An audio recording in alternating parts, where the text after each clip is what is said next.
جب آپ نے اعلان کیا کہ چلو تقدیر کو پورا کرو، تو جبریل بھی غمگین ہو کر کہنے لگے یا رسول اللہ، پھر میرا بھی آج دنیا میں آخری دن ہے، آج کے بعد میں بھی کبھی اس دنیا میں لوٹ کے نہیں آؤں انہیں پڑھی کے ساتھ۔ آپ کی آنکھیں بند ہوئیں، حضرت عائشہ رضی اللہ تعالیٰ عنہ کی چیخ نکلی تو ساری بیگمات توڑی دوڑی آئیں، تو آپ کی منزل پوری ہو چکی تھی، تو آپ کو لٹایا گیا اور چادر ڈال دی گئی۔ ابو بکر رضی اللہ تعالیٰ عنہ اپنی دوسری بیگم کے پاس گئے تھے، عوالی، 3-4 میل پتہ چلا، تو وہاں سے گھوڑے پر وہ دوڑتے ہوئے آئے اور آ کر آپ کے ماتھے سے، چہرے سے کپڑا ہٹایا اور آپ کے ماتھے پر بوسہ لیا، تو آپ کے آنسو ماتھے پر گرے۔ کوا و نبیا و خلیلا و صفیہ، ہائے میرا نبی، ہائے میرا دوست، ہائے میرا خلیل، ہائے میرا جگر، کہ یا رسول اللہ آج کے بعد آپ کوئی دکھ نہیں دیکھی۔ 11 ہجری میں آپ حج کے لیے تشریف لے تھے، اور یہ صورت آئی 11 تاریخ کو، 11 حج کے، ذوالحج، اذا جاء نصر اللہ والفتح۔ اس میں اشارہ تھا کہ میرے نبی آپ کا مشن مکمل ہو چکا ہے، اب آپ ہمارے پاس آنے کی تیاری فرمائیں۔ تو یہ جب یہ زوال سے پہلے آپ اپنے خیمے میں لیٹے ہوئے تھے، یہ اس کی آخری صورت قرآن کی جو نازل ہوئی، تو آپ نکلے زوال کے بعد، آپ نے تینوں شیطانوں کو پتھر مارے، پھر آپ اپنی اونٹنی عذبہ پہ سوار ہوئے اور آپ نے یہ تاریخی جملہ بولا، ایھا الناس عسیٰ اللہ تلقونی بعد عامی ھذا، لوگو یہ میری تمہاری آخری ملاقات، آج کے بعد تم مجھے نہیں دیکھو۔ واپسی پر آپ نے معاذ بن جبل کو مدینے سے یمن روانہ فرمایا، تو معاذ بن جبل سے ایسی محبت تھی کہ ان کو سی آف کرنے کے لیے 7 میل پیدل چل، اب کسی کو روانہ کرنے کے لیے ساتھ نہیں چلتے تھے، مسجد سے روانہ کر دیتے تھے۔ معاذ بن جبل کو 7 میل ساتھ چلے، اور جب آخری پوائنٹ آیا سفر کا، تو کہنے لگے معاذ عسیٰ اللہ تلقانی بعد عام ھذا، معاذ میری آخری ملاقات، وَلَعَلَّكَ تَمُرُّ بِقَبْرِي وَمَسْجِدِي ھذا، جب تو واپس آئے گا تو میری قبر دیکھے گا اور میری مسجد مجھے نہیں دیکھے۔ تو فبکا معاذ جشعا لفراق رسول اللہ، تو معاذ بن جبل پھوٹ پھوٹ کے رونے لگے آپ کی جدائی کا تصور کر، تو آپ کی آنکھوں میں بھی آنسو آ گئے، تو آپ نے جلدی سے منہ یوں پھیر لیا، معاذ پیچھے ہو گئے اور آپ ادھر ہو گئے، اپنے آنسو چھپا لیے، اور معاذ ان اول الناس بی المتقون من کانوا وحیث کانوا، معاذ اس جدائی کا غم نہ کر، جو تقوی پر مرے گا وہ میرا سب سے قریب ہوگا، چاہے وہ پاکستان میں ہو چاہے افریقہ میں ہو، میرے سب سے قریب وہ ہوں گے جو تقوی والے ہوں گے، جو اللہ سے حیا کرنے والے ہوں گے۔ جب آپ واپس تشریف لائے، 29 صفر، 29 محرم صفر، 29 صفر عصر کی نماز کے بعد ایک جنازہ تھا، اس جنازے کو پڑھانے کے بعد اس کو دفن کے لیے آپ جنت البقیع تشریف لے گئے۔ وہاں سے واپس ہونے لگے تو سر درد اٹھا، اور وہ درد ایک دم بڑھنا شروع ہوا، اور اس دن باری حضرت عائشہ کے گھر کی تھی، تو آپ گھر میں تشریف لاتے لاتے درد کے ساتھ بخار، تیز بخار، تیز درد، تیز بخار، اور 14 دن، 12 ربیع، 29 30 2 دن یہ، اور 12 دن اگلے 14 دن آپ نے بیماری دیکھی، مسلسل سر درد اور مسلسل بخار، اور روزانہ آپ جب گھر بدلتے اس کو 9 بیویاں زندہ تھیں، تو آپ پوچھتے کل کس کی باری ہے، کل کس کی باری ہے، جی میمونہ کی ہے، اگلا دن کل کس کی باری، یہ حفصہ کی، کل کس کی باری ہے، ام سلمہ کی ہے۔ تو بیگمات نے اس سے سمجھا کہ اللہ کے نبی یہ چاہتے ہیں کہ میں بیماری کے دن عائشہ کے پاس گزار، ورنہ آپ کو تو خود پتا ہے کل کس کی باری ہے، پرسوں کس کی باری ہے، ترسوں کس کی باری ہے۔ تو حضرت میمونہ کے گھر میں آپ تشریف فرما تھے، تو ساری باقی 8-7 بیگمات جمع ہوئیں، اور انہوں نے آ کے عرض کی یا رسول اللہ جب تک آپ بیمار ہیں آپ عائشہ کے پاس آرام فرمائیں، اور جب اللہ آپ کو شفا دے دے تو پھر ہماری ترتیب کو آپ دوبارہ شروع فرما دیں۔ تو آپ نے سب کا شکریہ ادا کیا۔ عدل کی مثال کا اسلام جب دوسری شادی کی اجازت دیتا ہے تو عدل کی شرط لگاتا ہے، اِلَّمْ تَعْدِلُوا، اگر عدل نہیں کر سکتے پھر ہے کیا عدل، اور آپ نے فرمایا جس نے دوسری شادی کی اور عدل نہ کیا، کتنی مرضی عبادت کر کے آیا، تو قیامت کے دن آدھا حصہ اس کا فالق زدہ ہوگا، ایک سائیڈ اس کی فالق زدہ ہوگی، کتنے ہی مراقبے کر کے کتنی ہی نمازیں پڑھ کے آیا ہو، انصاف نہیں کیا تو پورا آدھا حصہ فالج کی پکڑ میں ہوگا۔ جب سب بیگمات نے یہ کہہ دیا کہ آپ وہاں گزاریں تو آپ نے شکریہ ادا کیا، علی اور عباس کو بلایا، ان کے کندھوں پہ آپ نے یوں ہاتھ رکھے اور آپ کے پاؤں یوں زمین پہ لگ رہے، آپ پورا پاؤں نہیں لگا پا رہے تھے، کمزوری سے یہ پوزیشن اس طرح، اور یہ پیر کا دن تھا، آپ حضرت عائشہ کے گھر میں داخل ہوئے اور اگلے پیر کو حضرت عائشہ کے گھر میں آپ اپنے اللہ کے پاس چلے۔ آخری ہفتہ آپ نے حضرت عائشہ کے گھر میں گزارا۔ صحابہ ملاقات کے لیے حاضر ہوئے تو آپ ان کو دیکھ کے رونے لگے اور فرمایا کہ میں تمہیں اللہ کے سپرد کرتا ہوں، اللہ تمہاری حفاظت کرے، اللہ تمہارا ساتھی ہو، آواکم اللہ، حفظکم اللہ، نصرکم اللہ، بہت دعائیں دی۔ تو عبداللہ بن مسعود رضی اللہ تعالیٰ عنہ نے پوچھا یا رسول اللہ، لگتا ہے جیسے جانے کا وقت ہے، تو آپ کو غسل کون دے گا؟ آپ نے فرمایا میرے اہل بیت۔ آپ کو کفن کون دے گا؟ کہا میرے اہل بیت۔ آپ کا جنازہ کون پڑھے گا؟ تو آپ رونے لگے۔ تو آپ نے فرمایا جب تم مجھے غسل دے دو تو سب نکل جانا، سب سے پہلے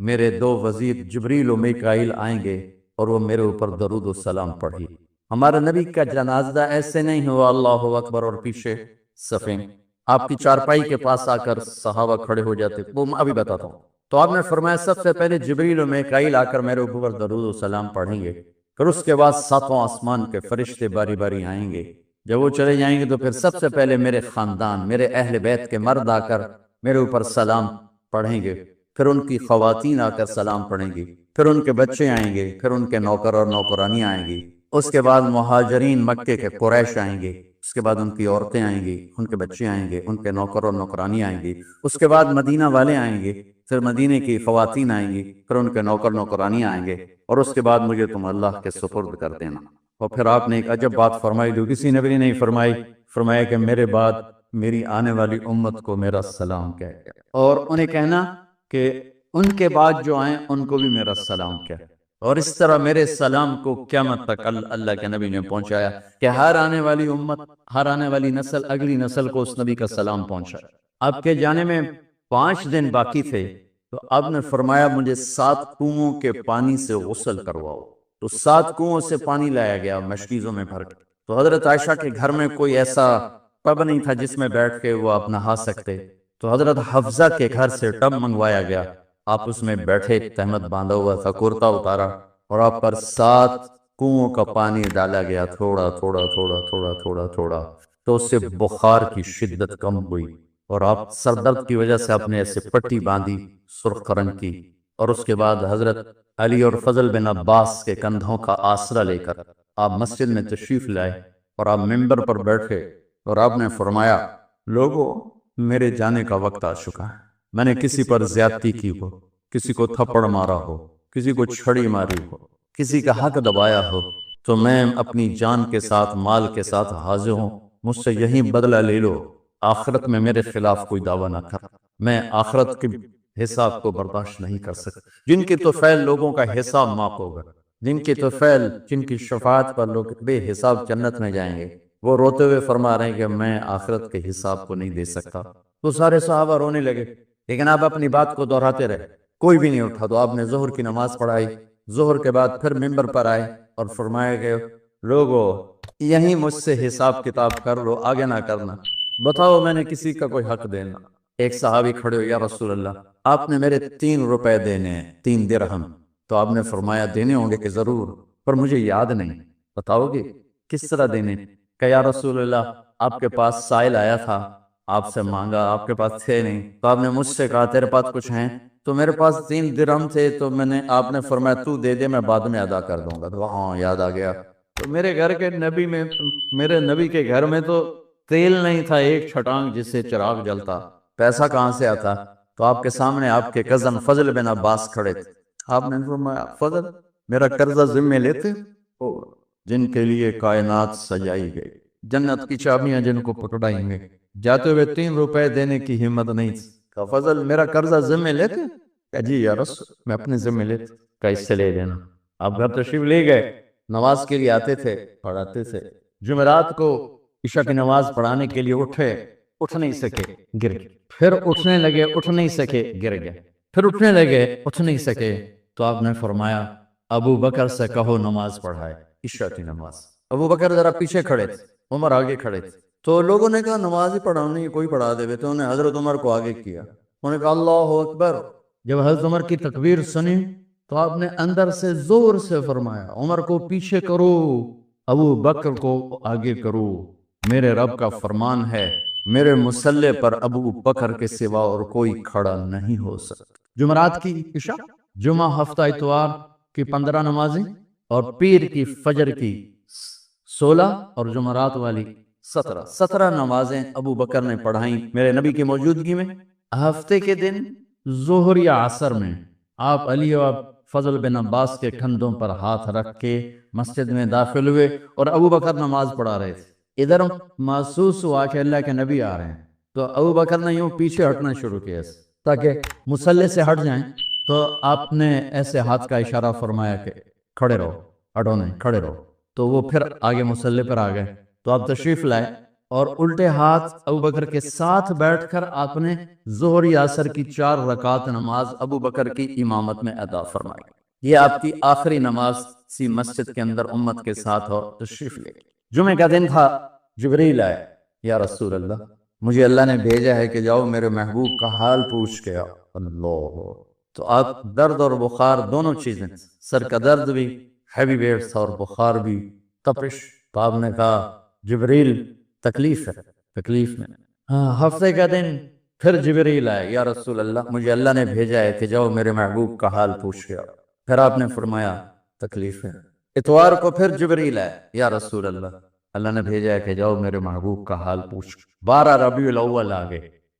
632 عیسوی اور 11 ہجری، آپ کی طبیعت میں بشاشت آئی، تو صحابہ نماز پڑھ رہے تھے، آپ نے دروازہ کھول کے سب کو یوں دیکھا، تو حضرت انس فرماتے ہیں ہم سب نماز میں تھے، لیکن جب دروازہ کھلنے کی آواز آئی اللہ کے نبی کا چہرہ، تو ہم سب نماز میں یوں ہو گئے، نماز کے اندر ہی سارے اللہ کے نبی کو دیکھنا شروع کر دیا، بھول ہی گئے کہ نماز پڑھ رہے ہیں، ایسے گم ہو گئے آپ میں۔ تو آپ نے جلدی سے دروازہ بند فرما دیا۔ یہ آپ کی آخری زیارت تھی اپنی امت کے لیے، اس کے بعد آپ اپنے اللہ کی طرف کا سفر شروع کیا۔ تو اشراق کے بعد آپ نے اپنی بیگمات کو بلایا، ان کو بتایا نہیں کہ میں آج جا رہا ہوں، سب سے ملے، سب کو الوداع کیا اور انہیں بھیجا۔ اس کے بعد آپ نے حضرت فاطمہ کو بلایا، جنت کی عورتوں کی سردار، سب سے زیادہ محبوب بیٹی، سب سے زیادہ جگر کا ٹکڑا، دل کا ٹکڑا کا، جس نے فاطمہ کو دکھ دیا مجھے دکھ، جس نے اسے سکھ دیا مجھے سکھ دیا۔ ہاں،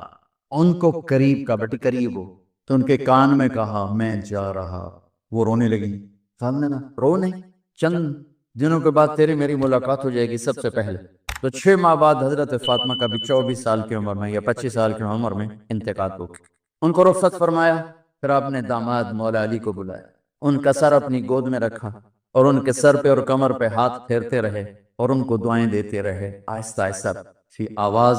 اونچی نہیں تھی، پست آواز سے، اور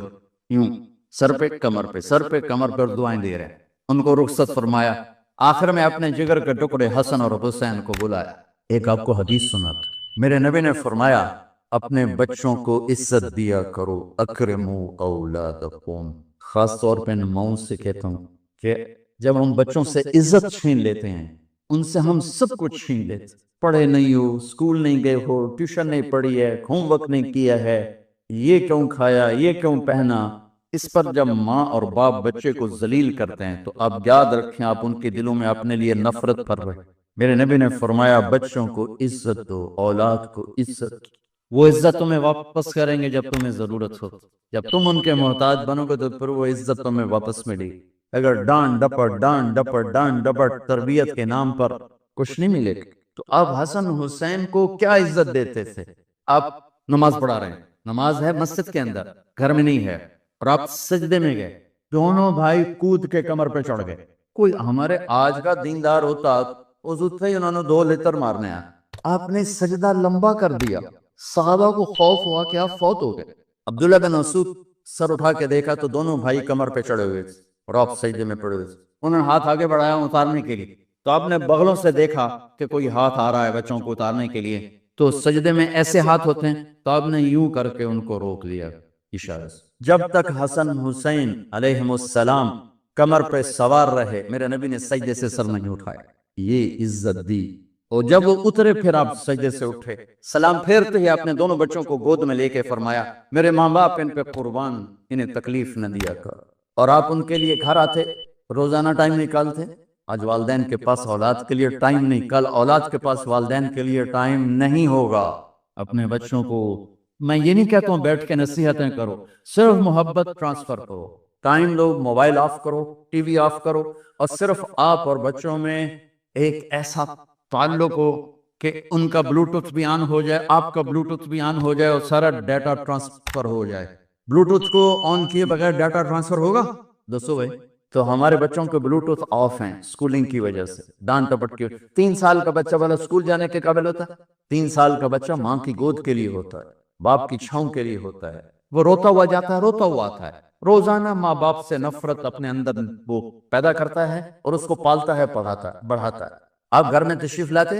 اور حسن حسین کے لیے گھٹنے ٹیک دیتے، ہاتھ ٹیک دیتے، آؤ بچوں اپنے اونٹ پہ چڑھ جاؤ، دونوں بچوں کو کمر پہ چڑھا کے اور پورے کمرے میں چکر لگاتے، بس پھر پوچھتے تمہاری سواری کیسی ہے، اونٹ کیسا ہے؟ پھر دونوں کو اتار کے زینب کو بٹھاتے اور زینب کو پورے کمرے کا چکر لگواتے۔ شہنشاہ ہے انبیاء، انبیاء کے بادشاہ نہیں، پوری کائنات کی اللہ تعالیٰ نے آپ کو بادشاہی عطا فرمائی، سرداری عطا فرمائی، اور کائنات کی سب سے زیادہ مصروف ترین اور ذمہ دار ترین ہستی روزانہ بچوں کے لیے ٹائم نکالتے تھے۔ ادھر چھوٹا سا تاجر کہتا ہے ٹائم کوئی نہیں، یا مائیں کہتی ہیں ٹائم کوئی نہیں۔ ہائے ہائے ہائے، جگر کے ٹکڑوں کو بلایا، جو ہی سینے سے لگایا، سر کٹ کے نیزے پہ چڑھا، بیویوں کو رخصت کیا، آگے آنے والے زمانے میں دیکھ رہے تھے کہ میرے بچوں کے ساتھ کیا ہونے والا ہے، اس پر جو ہی بچوں کو سینے سے لگایا تو آپ کے آنسوں نکلنے شروع، ایک زہر میں تڑپ تڑپ کے وہ چلے گئے تو جبریل آ گئے، یا رسول اللہ باہر ملک الموت دروازے پر کھڑا ہے، اندر آنے کی اجازت چاہتا، تو آپ نے فرمایا آ جائے، میں نے کب روکا؟ تو ملک الموت اندر آیا، ایک فرشتہ اور بھی تھا،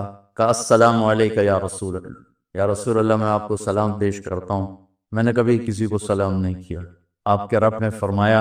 جب جاؤ تو اجازت لے کے جانا، بن اجازت اندر نہ جانا، میں کبھی کسی سے اجازت نہیں لیتا۔ اللہ تعالیٰ نے فرمایا آنا چاہیں تو لے آنا، رہنا چاہیں تو چھوڑ کے آ جانا، یہ اختیار اللہ نے کبھی کسی کو نہیں دیا، آپ پہلی اور آخری ہستی۔ تو آپ نے فرمایا اگر میں اجازت دے دوں تو میری جان نکالو گے؟ تو اللہ کے امر کا پابند۔ تو آپ نے جبریل سے پوچھا کیا کہتے ہو، تم کیا کہتے ہو؟ جبریل نے کہا یا رسول اللہ، اللہ آپ کی ملاقات کے شوق، میرے بھائی بہنوں اللہ سے یہ دعا کیا کرو کہ اللہ ایسی موت دے جب جانے کا وقت ہے تو ہماری ملاقات کے شوق۔ ایک صحابی کا انتقال ہوا، آپ نے ان کی قبر پہ جا کے یہ دعا کی، یا اللہ طلحہ جب تیری بارگاہ میں پیش ہو تو اسے دیکھ کے مسکرائے، یہ تجھے دیکھ کے مسکرائے، سارے دکھ درد دور ہو گئے۔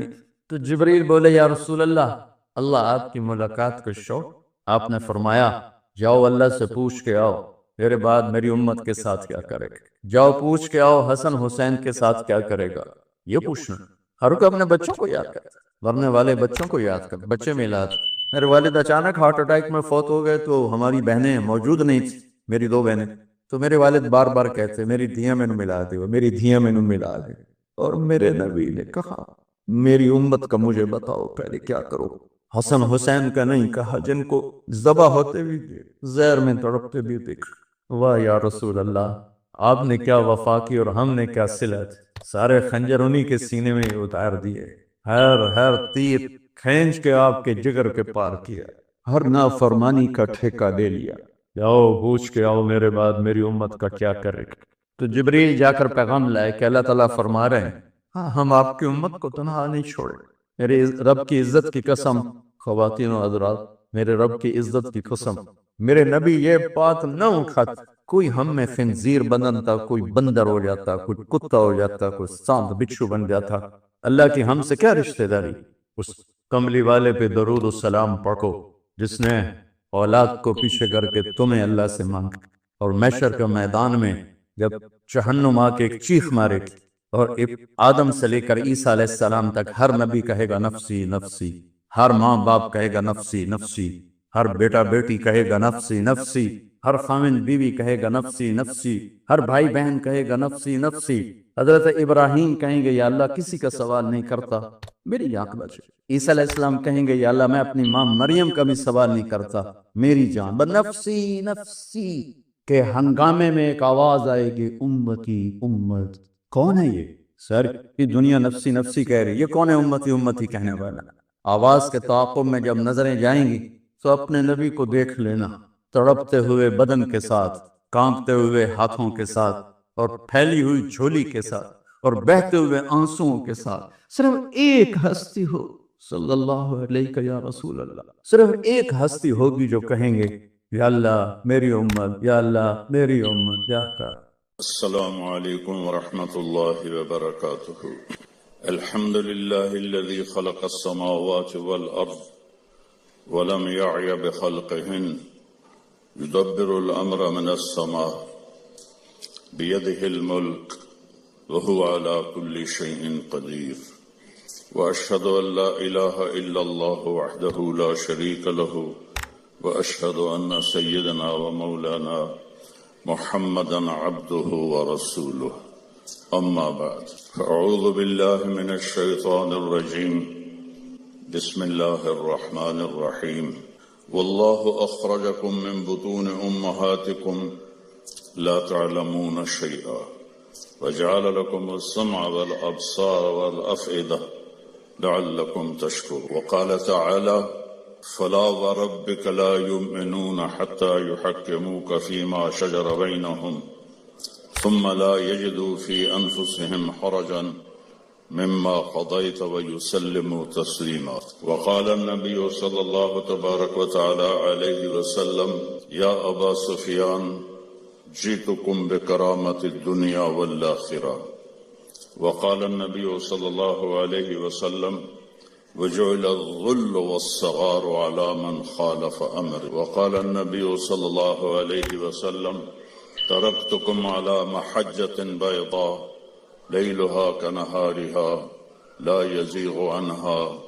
إلا هالك میرے محترم بھائیو بہنوں بچوں بچیوں بیٹوں بیٹیوں آج آپ کو دیکھ کے اتنا بڑا مجمع دیکھ کے بہت خوشی ہو رہی ہے میں اللہ کا شکر ادا ہی نہیں کر سکتا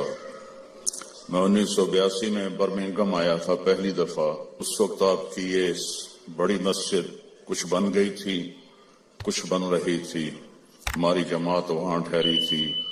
2 دن ہم نے گشتیں کی بھاگ دوڑ کی اور 50 سے زیادہ بندے ہم نہیں اکٹھے کر سکے ٹوٹل 50 آج یہ ہزاروں کا مجمع ہے ایمان والی مومنات مستورات بھی ہیں ایمان والے بھائی مرد بھی ہیں جوان بھی ہیں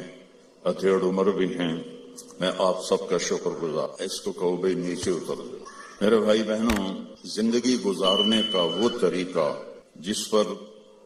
ہم کامیاب ہو کر دنیا سے جائیں عزت کی زندگی گزاریں جو راستہ بے خطا ہو صرف اسلام ہے ان الدین عند اللہ الاسلام پوری دنیا کو بتا دو